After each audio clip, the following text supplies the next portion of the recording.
بخیر راغلی مانسیرا پښتو اکیډمۍ ته. زموږ نوې ویډیو کتل لپاره زموږ یوټیوب چینل لا سبسکرایب کړئ. بسم الله الرحمن الرحیم.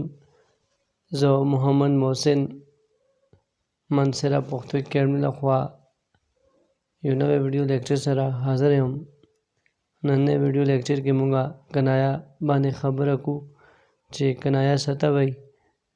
د دې وضاحت مثالونو په رڼا کې کوو.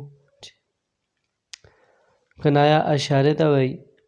لغت کې دا وضاحت ضد دی، یعنی پټ انداز کې خبره کول. د علم بیان په اصطلاح کې کنایا دې ته وایي چې یو لفظ خپل حقیقي معنو په ځای په نورو معنو کې استعمال شي، خو په داسې طریقه چې خپل حقیقي معنی تر هم اخیستی شي، اگر چې په دغه موقع ترې خپل حقیقي معنی مراد نه وي. مثلا هغه خو د سپي لکۍ ده. د دې مطلب دی په ډېر کوشش هم هغه نه سمیږي. د هغه دسترخوان لوی دی، یعنی د دې کنایې مطلب دا دی چې هغه ډېر مېلمه دوست دی. د نوید لاسونه اوږده دي.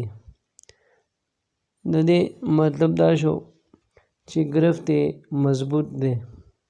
ما ویښته په لور نه دي سپین کړي. یعنی د دې مطلب دا شو زه خپلې ډېرې تجربې په وجه ښه پوهېږم. نن سبا هغه لاس تنګ دی. او د دې مطلب دا شی نن سبا غریب دی، بې وسه دی. یعنی دا کوم چې کنایې دي دا موږ عام طور عام روزمره ژوند کې استعمالوو. یعنی هغه دسترخوان لوی دی، نو هغه ډېر مېلمه دوست دی.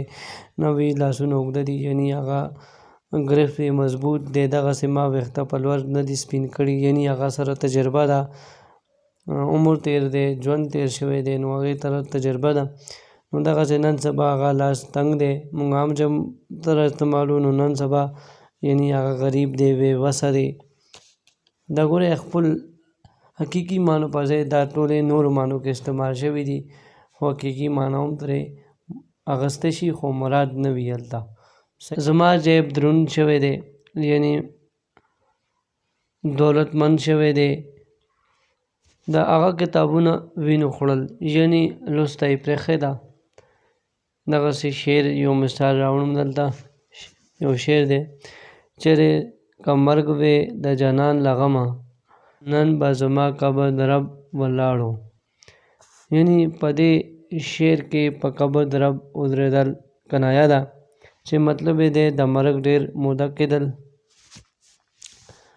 او هسې هم چې د چا مرګ ډېر موده وشي نو په قبر یې د رب ودرېږي، یعنی زرغون شي پرې.